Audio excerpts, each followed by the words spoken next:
अस्सलाम वालेकुम। बोल न्यूज़ में खुशामदीद। मैं हूँ गौहरेश्वर और मैं हूँ महरुख शहरियार। 27 फरवरी वो दिन जो हिंदुस्तान के लिए मिस एडवेंचर साबित हुआ। बालाकोट में पाकिस्तान ने भारत का सर्जिकल स्ट्राइक का ड्रामा नाकाम बना दिया। प्रोपेगेंडा बेनकाब किया और पाक फिजाइया ने भारतीय जारिहत का मुंह तोड़ जवाब दिया। दुश्मन के तैयारे मार गिराए, एक पायलट अभिनंदन कैदी बना लिया गया। दिफाई पाकिस्तान के तारीख साज दिन पर देखते हैं ये रिपोर्ट। ऑपरेशन स्विफ्ट रिटॉर्ट के पसे पर्दा असल हकाइक सामने आ चुके हैं। पुलवामा ड्रामा भारतीय हुकूमत और भारतीय फिजाइया की नाअहली और बुज़दिलाना हरकत का मुंह बोलता सबूत है। 27 फरवरी 2019 को भारतीय दरअंदाजी का पाक फिजाइया ने तारीख साज दिफा किया। 26 फरवरी को भारतीय फिजाइया ने जाली सर्जिकल स्ट्राइक का ड्रामा रचाया, जिसका भांडा पाकिस्तान ने आलमी मीडिया को मौके पर ले जाकर फोड़ा। गीदड़ भपकियों के बाद भारत ने पाकिस्तान का एक कौवा मारा और 2 दरख्त जलाए। बोल के एंकर आदिल अब्बासी जाए वकुआ पर पहुंच गए। बालाकोट में 26 फरवरी को क्या कुछ हुआ। भारतीय तैयारे किस मुकाम पर पेलोड गिराकर भागे, सारी कहानी देखिए बोल के सीनियर एंकर आदिल अब्बासी की ज़बानी आज रात 8 बजे। आज 27 फरवरी है, पाकिस्तान की तारीख का काबिल जिक्र और काबिल फख्र दिन, जब पाकिस्तान की एयरफोर्स ने जारियत के जवाब में ऐसा रिस्पांस दिया, पूरी दुनिया हैरान रही। भारत के फाइटर प्लेन ने पाकिस्तान की हुदूद में अटैक करने की कोशिश की। वो ये मकाम है जहां पर हम आज आपको लेकर जा रहे हैं। ये वो मकाम आ गया जहां पर भारतीय तैयारा अपने पेलोड्स गिराकर गड़ा डाल गया। जो कुछ पर पाकिस्तान ने किया, उनका पायलट भी गिराया, उनका जहाज भी गिराया, चाय भी पिलाई। अगर भारत समझता है कि वो अपनी इजारादारी से, अपनी डोमिनेंस से रीजन के अंदर पाकिस्तान को डोमिनेट कर सकेगा, तो वो फिर शायद 2 दरख्त और एक कौवा ही ले सकता है। दिन इतना बड़ा था कि सब बोल पड़े। वज़ीर आज़म शहबाज शरीफ ने ऑपरेशन स्विफ्ट रिटॉर्ट के 6 बरस मुकम्मल होने पर अफवाज पाकिस्तान की जुर्रत और बहादुरी, पेशा वराना सलाहियतों और कुर्बानी के जज्बे को खिराज तहसीन पेश किया है। वज़ीर आज़म ने कहा कि ऑपरेशन स्विफ्ट रिटॉर्ट में पाकिस्तान एयरफोर्स ने अपनी अस्करी सलाहियतों और वतन से हिफाजत के गैर मुतज़लज़ल लज़म से दुश्मन को वाज़ेह पैगाम दिया कि अफवाज पाकिस्तान मुल्क की सलामती के लिए किसी भी तरह की जारियत के मुकाबले की भरपूर सलाहियत और काबिलियत रखती है। पाकिस्तान इलाकाई अमन को फरोग देने के लिए हमेशा कोशा रहा है, लेकिन जब कभी पाकिस्तान की कौमी सलामती और इस्तेहकाम पर ज़रब लगाने की कोशिश की गई तो पूरी कौम सीसा पिलाई दीवार की मानंद मुत्तहिद रही। Chairman joint chief of staff committee और तीनों सर्विसेज चीफ का मुसल्लह अफवाज की बेमिसाल हिम्मत, पेशावराना महारत और कुर्बानियों को खिराज तहसीन। ऑपरेशन स्विफ्ट रिटॉर्ट से पाकिस्तान मुसल्लह अफवाज की ऑपरेशनल तैयारी और महारत सामने आई। ऑपरेशनल स्विफ्ट रिटॉर्ट से साबित हुआ कि पाकिस्तान की मुसल्लह अफवाज जारियत रोकने और फौरी तौर पर डेटेंस दोबारा कायम करने की सलाहियत रखती है। और आज वो दिन है कि जब बुज़दिल दुश्मन अपने जख्मों को देखकर मुंह छुपाता फिरता है। ऑपरेशन स्विफ्ट रिटॉर्ट ने भारत का खोखलापन दुनिया के सामने अया कर दिया। गवर्नर सिंध कामरान खान टिसोरी का अफवाज पाकिस्तान को खिराज तहसीन कहा कि ऑपरेशन स्विफ्ट रिटॉर्ट भारत पर पाक फिजाइया की बालादस्ती का मजहर है। स्विफ्ट रिटॉर्ट ने दुनिया के सामने पाकिस्तानी कौम का सर फख्र से बुलंद कर दिया। अफवाज पाकिस्तान की गैर मामूली सलाहियतों का दुनिया ने एतराफ़ किया। सरप्राइज डे वो दिन जो भारत कभी नहीं बुला सकेगा। इस मौके पर अवाम का कहना है कि शाहीनों ने दुश्मन को मुंह तोड़ जवाब दिया था। दुनिया को बताया कि मुल्क के दिफा के लिए पाक अफवाज हम वक्त तैयार है। हर दिन था, पाकिस्तानी एयरफोर्स ने जिसका जवाब दिया, पूरी कौम का सर फखर से बुलंद हो गया था। और हिंदुस्तान को समझ देना चाहिए कि पाकिस्तान वाले इतने कमजोर नहीं है। अपना बदला लेना जानते हैं, किस तरह करते हैं पता भी नहीं चलेगा, हो जाएगा सब। हमारे पाकिस्तानी फौज ने जो है मुंह तोड़ जवाब दिया था इनको, और पाकिस्तान जिंदाबाद। ये 27 फरवरी इंडिया को सारी जिंदगी याद रहेगा कि जब हमने तुम्हें जवाब दिया था और तुम्हारे तैयारे गिराए थे और तुम्हारे पायलट को बाकायदा तौर पर जैसे चिड़िया को अकाब पकड़ता है, ऐसे हमारी पाक ने पकड़ा था। अल्हम्दुलिल्लाह आज हमारे लिए ईद से कम दिन नहीं है और हम इस पर बहुत खुशी का इजहार करते हैं। तारीखी दिन है और ये तारीखी दिन कैसे बंदा भूल सकता है। पाकिस्तान फाइटर्स ने जो है जवान मर्दी का मुजाहरा करते हुए मुंह तोड़ जवाब जो है वो पाकिस्तान की जानिब से दिया गया था। अभिनंदन को गिरफ्तार किया है, उसके बाद फिर उसको चाय भी पिलाई है। इंडिया की तो बड़ी बेइज्जती हो गई है इस बात पे। पाक फिजाइया के ऑपरेशन स्विफ्ट रिटॉर्ट के 6 बरस मुकम्मल होने पर नगमा जारी किया गया है। भारत की बेजा जारिहत के जवाब में पाकिस्तान के पुरअज़्म और मुतवाज़िन रद्द अमल ने भारत के असल चेहरे को दुनिया के सामने बेनकाब किया। आगे बढ़े, आपको बताएं कि अबू सहबी के वली-अहद शहजादा शेख खालिद बिन मोहम्मद आज एक रोज़ा दौरे पर इस्लामाबाद पहुंचेंगे। सिफारती ज़रा के मुताबिक शेख खालिद बिन मोहम्मद बिन सैद अल नहयान को निशान पाकिस्तान से नवाजा जाएगा, जिसके लिए खुसूसी तकरीब होगी। जबकि अबू सहबी के वली-अहद की जानिब से वज़ीर-ए-आज़म के हमरा मुफाहमती याददाश्तों पर दस्तखत मुतवक्के हैं। पाकिस्तान में कारोबार, तिजारत, सरमायाकारी के तनाजुर में वली-अहद का दौरा अहमियत का हामिल है। और अब बात करेंगे हाई प्रोफाइल केस से मुतालिक। मुस्तफ़ा आमिर कत्ल केस के मुल्ज़िमान अरमगान और शिराज को इंसदाद दहशतगर्दी अदालत ने जिस्मानी रिमांड में 5 दिन की तौसी कर दी है। अदालत ने हुक्म दिया कि मुल्ज़िमान का मेडिकल चेकअप भी कराया जाए। आइंदा समाअत पर तफ्तीश मुकम्मल करके पेशरफ्त रिपोर्ट पेश की जाए। दौरान समाअत तफ्तीशी ऑफिसर ने बताया कि जोमा नामी लड़की मिल चुकी है, जिस पर मुल्ज़िम अरमगान ने तशद्दुद किया था। इसी हवाले से मजीद बात होगी। हमारे नुमाइंदा में ज्वाइन करें मोहम्मद काशान बताएगा ये अहम पेशरफ्त हुई है। जोमा के हवाले से क्या बताया गया है? जी बिल्कुल, लेकिन तफ्तीशी अफसरान भी जो है केस के हवाले से अदालत में पेश हुआ है और तफ्तीशी अफसर ने अदालत में बताया कि जुमा नामी लड़की मिल गई है जिसे मुल्ज़िम अरमगान ने तशद्दुद किया था। उस लड़की का DNA कराना है, जबकि तशम्मदीद गवान का ज़ेर दफा का बयान जो है वो भी लिया जाएगा। जबकि दरखास्त अदालत की जानिब से दरखास्त की गई है, जबकि मुल्ज़िम अरमगान जो है उसने जो है अदालत से दरखास्त की, उसमें कहा गया है कि मेरा रिमांड नहीं देना, पुलिस कस्टडी में नहीं जाना चाहता। पुलिस मुझे कहती है कि तुम्हारा रिमांड ले लिया, तुम्हें और तंग करेंगे। जबकि तफ्तीशी अफसर ने बताया कि मुल्ज़िम को जुडिशल मजिस्ट्रेट के सामने पेश किया। मुल्ज़िम ने नोटिस लेने से इनकार कर दिया है। मुल्ज़िम चार्ज पर आया जाए, अदालत की जानिब से ये कहा गया है। आइंदा समाअत पर तफ्तीश मुकम्मल करके मुकम्मल रिपोर्ट जो है वो अदालत को पेश की जाए। जबकि ठीक है, इस हवाले से आगाह कर रहे हैं मोहम्मद काशान, बहुत शुक्रिया आपका। मुस्तफ़ा कत्ल के साल 2025 का हाई प्रोफाइल केस बन चुका है। एडिशनल IG कराची को वज़ीर आला हाउस तलब कर लिया गया।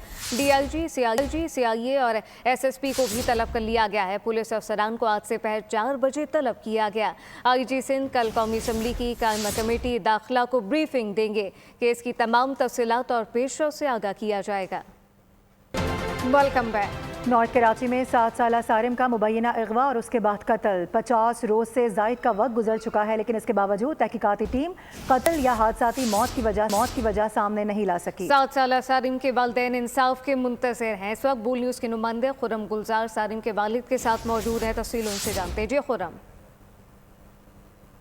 जी बिल्कुल, 7 जनवरी को 7 साला सारिम का मुबैना तौर पे अगवा और फिर उसके बाद कत्ल की वारदात। पुलिस अब तक ना तो कत्ल की वजूहात और ना ही कोई हादसाती मौत की वजह सामने ला सकी है। मुतादिद जो है वो तहकीकाती कमेटियाँ भी तश्कील दी गई। एडिशनल IG की जानिब से भी कमेटी बनाई गई, लेकिन तमाम कमेटियाँ बनाई जाने वाली वो तहकीकात में कुछ नतीजा खेज़ मवाद जो है वो सामने नहीं ला सकी हैं। इस वक्त सारिम के वालिद हमारे साथ मौजूद हैं, हम इनसे बात करते हैं। शुरू दिन से जो लेके अब पहले जो सारिम नहीं मिल रहा था, अब सारिम के कातिल नहीं मिल रहे। 50 दिन से ज़्यादा हो चुके हैं। अब कमेटियाँ पे कमेटियाँ ही बन रही हैं, लेकिन रिज़ल्ट कुछ भी नहीं आ रहा। ठीक है, अभी मामला वहीं अटका हुआ है। अभी तक मुल्ज़िम अभी तक खुलेआम घूम रहा है। देखें, गली मोहल्ला इलाका नहीं था, एक 4 दीवारी कंपाउंड फ्लैट था। ठीक है, मेरे 3 बेटे हैं, एक बेटा मिस हुआ है और वो समझदार बेटा था। जी बिल्कुल, सारिम के वालिद का कहना है कि इब्तदाई तौर पे जो इन्वेस्टिगेशन की गई, शुरू से ही इन्वेस्टिगेशन जो है वो टीम ने सही वर्क नहीं किया, जिसकी वजह से हालात जो है वो यहाँ तक पहुँचे और अब मुतादिद कमेटियाँ बनाई जाने के बावजूद भी। बहुत शुक्रिया। शहर कायद में पानी का बहरान शिद्दत इख्तियार करने लगा है। गार्डन में गुज़िश्ता एक हफ्ते से पानी की अदम फराहमी के बायस ख़वातीन भी शदीद परेशान हैं। तफसीलात मरियम हसन से जानते हैं। जी मरियम। में पानी का बहरान दिन ब दिन शिद्दत इख्तियार करता जा रहा है। आने वाला महीना माह रमज़ान का है, यही वजह है कि शहरी बहुत ज़्यादा परेशान और तकलीफ़ का जो है वो शिकार हैं और इस खौफ में मुब्तला हैं कि रमज़ानुल मुबारक में भी अगर यही सिलसिला रहा तो ये बाबरकत महीना जो है परेशानी में गुजर जाएगा। इस वक्त हम गार्डन के इलाके में मौजूद हैं, जहाँ पर अहले इलाका जो हैं वो परेशान हैं। तो कितनी परेशानी हो रही है? आप पानी इस्तेमाल कर रहे हैं और नीचे से भर भर के लेके आते हैं, वो पानी है ही नहीं हमारे घर में। बच्चे को नहाने के लिए 4-3 हफ्ते में नहाने पड़ते हैं। बाहर से ही तकरीबन पानी आ रहा है, पीने का तक है ही नहीं यहाँ पर पानी ना। अब यहाँ बच्चों का भी साथ है, बच्चों के साथ कब तक बाहर से लेकर आएंगे? यहाँ बहुत ज़्यादा पहले सहूलत थी, अब बिल्कुल भी नहीं है। कोई देखने वाला नहीं, कोई सुनने वाला नहीं। पानी जो है वो बुनियादी ज़रूरत वो मौजूद नहीं है, जिसकी वजह से लोग बूंद बूंद को तरसने पर मजबूर हो गए हैं। हुकाम बाला से दरख्वास्त की जा रही है कि इस इलाके में पानी का जो मसला है उसको फौरी तौर पर बहाल किया जाए। मरियम हसन, बहुत शुक्रिया। एक जानिब पानी नहीं है जबकि दूसरी जानिब वज़ीर आला सिंध सैयद मुराद अली शाह कह रहे हैं कि रमज़ानुल मुबारक के इंतजाम बेहतरीन होने चाहिए। कहा कि ज़ख़ीरा अंदोज़ी किसी सूरत बर्दाश्त नहीं की जाएगी। सिंध काबीना के इजलास में मुराद अली शाह ने हुक्म दिया कि मसनूई महंगाई पर सख्त कार्रवाई की जाएगी।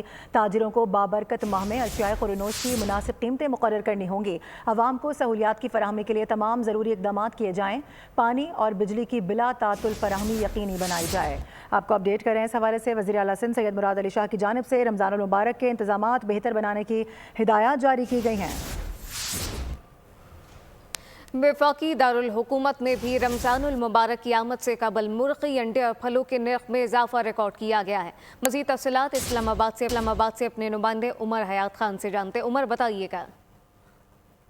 रमज़ानुल मुबारक की आमद से कबल ही हम देख रहे हैं कि अशियाए खुर्दनोश की जो कीमतें हैं। सर जी, हर साल रमज़ान में हमारे पाकिस्तान में ऐसा ही होता है। रमज़ान में एशिया खाने वाली होती है, बिलखुसूस फ्रूट हो गया, चिकन हो गया, इस चीज़ महंगी हो जाती है। और अंडे का मकसद नहीं है अभी महंगा होना, वो भी महंगा हो गया। गरीब आदमी अब क्या करेगा कि अभी अंडे भी पहुँच से बाहर हो गए। अब चिकन देख लें 700 रुपये किलो हो गए। इसी तरह फ्रूट देख लें, केला का रेट चेक कर लें। किन्नू बारिशों के वहाँ ना होने की वजह से वैसे भी रेट तेज़ था और रमज़ान से भी रेट बढ़ रहा है और आम बंदे के बस की बात नहीं है। क्योंकि रमज़ानुल मुबारक की आमद से कबल ही ये जो महंगाई का जो जिन है वो बेकाबू हो जाता है और हुकूमत ये दावा करती है कि रमज़ानुल मुबारक में जो है वो सस्ती अशिया फराहम की जाएंगी, लेकिन जो ज़ख़ीरा अंदोज़ हैं या वो नाजायज़ मुनाफा। उमर हयात खान, बहुत शुक्रिया। और अब कुछ बात कर लेते हैं मौसम के हवाले से। वादी सवात में दूसरे रोज़ भी बारिश और बर्फबारी का सिलसिला जारी है। बर्फबारी से लुत्फानंदोज़ होने के लिए सयाह वादी की खूबसूरत मकामात का रुख कर रहे हैं। कालाम में अब तक 1.5 फीट तक बर्फ़ पड़ चुकी है। क्या सूरत हाल है, बात करेंगे। सैयद अनवर शाह हमें ज्वाइन कर रहे हैं। अनवर शाह, बताइएगा। बिल्कुल, स्वाद में आज दूसरी रोज़ भी बारिश का सिलसिला जो है वो वक्फे से जारी है, जबकि बालाई स्वाद की जितनी भी पहाड़ी इलाके हैं वहाँ पर बर्फ़बारी का सिलसिला रात से शुरू है। बर्फ़बारी देखने के लिए सयाहों की बड़ी तादाद स्वाद के सयाहती मकामात का रुख कर रही है। इस वक्त मालम जब और कालाम में सयाहों की बड़ी तादाद जो है वो लाइव स्नोफॉल देखने के लिए मौजूद है।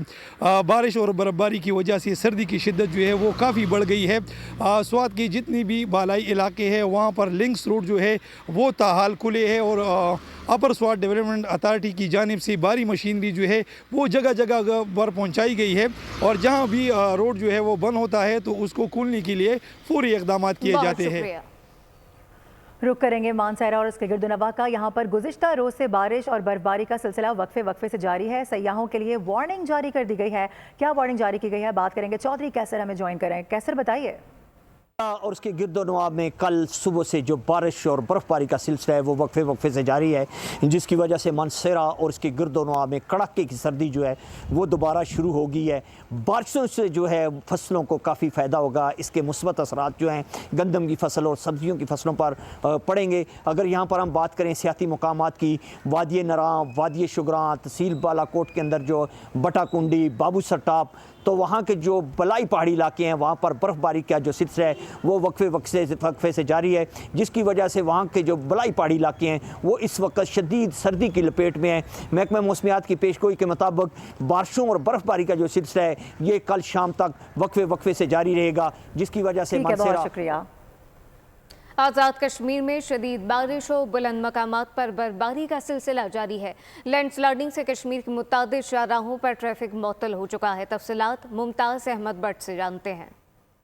बिल्कुल, गुज़िश्ता 3 रोज़ से जारी बर्फबारी का सिलसिला आज़ाद कश्मीर के दारुल हुकूमत मुज़फ्फराबाद समेत आज़ाद कश्मीर बार के अंदर जारी है। अगर बात की जाए लैंडस्लाइडिंग और बर्फानी ग्लेशियर की, तो आज़ाद कश्मीर बार के अंदर ग्लेशियर और बर्फानी तोदे गिरने की वजह से मुख्तलिफ मकामात पर मेन शाहरा बंद हो चुकी हैं। दारुल हुकूमत मुज़फ्फराबाद को मिलाने वाली वादी लीपा और वादी नीलम की जो रोड है वो लैंडस्लाइडिंग और ग्लेशियर की वजह से बंद हो चुकी है। 3 रोज कबल आने वाले ग्लेशियर के में 3 अफराद जो मुकामी थे वो दब गए थे, जिनकी तलाश ताल जारी है। अलबत्ता बर्फबारी मजीद होने की वजह से ऑपरेशन को रोक भी दिया गया है। अगर दूसरी जानब बात की जाए सर्दी की, जो बर्फबारी की वजह से सर्दी की शिद्दत में भी खासा इजाफा हो चुका है। बाग, गंगा चोटी और जल वैली के आने वाले जो रास्ते डिस्ट्रिक्ट मुजफ्फराबाद को मिलाने वाली जो शहराएं हैं वो भी मुख्तलिफ मुकामात पर पत्थर गिरने की वजह से बंद हो चुकी हैं। दूसरी जानब अगर मौसम की बात की जाए तो मौसम का हाल बताने वालों का ये कहना है कि आज़ाद कश्मीर के अंदर आइंदा 24 घंटे के दौरान बारिश। मुमताज़ अहमद, बहुत शुक्रिया। चैंपियंस ट्रॉफी की बात करें तो आपको बताएं कि पाकिस्तान अपना आखिरी मैच बांग्लादेश के खिलाफ खेल रहा है। पाकिस्तानी टीम सेमीफाइनल के दौर से पहले ही बाहर हो चुकी है। रावलपिंडी क्रिकेट स्टेडियम के बाहर क्या सूरत हाल है, इसरार खान से जानते हैं। जी बिल्कुल, आज पाकिस्तान और बांग्लादेश का जो चैंपियन ट्रॉफी का जो मैच है आज रावलपिंडी में आज 2 बजे खेला जाएगा। वैसे तो पाकिस्तान और बांग्लादेश दोनों टीमें जो है चैंपियन ट्रॉफी में अपना सफ़र इख्तिताम कर चुकी है और आज का जो ये मैच है ये सिर्फ एक रवायती मैच कहलाएगा। बात करेंगे हम इस मैच के हवाले से। शौकीन क्रिकेट, आप यहाँ पर आए हैं क्या मैच देखने के लिए आए, जबकि पाकिस्तान अपने दोनों मैचेस हार चुका है? जी मैच देखने के लिए आए हैं पाकिस्तान का, और पाकिस्तान अगर इवेंट से बाहर भी हो गया है तो कोई बात नहीं है, हम फिर भी पाकिस्तानी टीम को सपोर्ट करेंगे इंशाल्लाह। और तुम जीतो यारो, हमें तुमसे प्यार है। चलो जी, तुम जीतो हम यारो। आप किस लिए आए हैं, पाकिस्तान को सपोर्ट करने या बांग्लादेश को करने? देखें, दोनों हमारे अपने ही मुल्क हैं वैसे तो, लेकिन सपोर्ट तो पाकिस्तान को ही करेंगे कि बाबर आजम को करेंगे। तो हार गए जीत गए ये तो कोई मसला नहीं है, खैर होता रहता है। शायकीन का ये कहना है कि ये पाकिस्तानी क्रिकेट टीम हमारी कौमी टीम है, ये जीते या हारे हमें इनसे प्यार है। मजीद ये देखना पड़ेगा कि 2 बजने में भी काफ़ी टाइम है। 2 बजे शायकीन क्रिकेट अपनी टीम में पाकिस्तान को सपोर्ट करने के लिए स्टेडियम आती है या नहीं आती है, इसका हमें ठीक है इसरार खान, बहुत शुक्रिया। न्यूज़ बुलेटिन से फिल वक्त इतना ही। विजिट कीजिए bolnews.com और देखते रहिए बोल।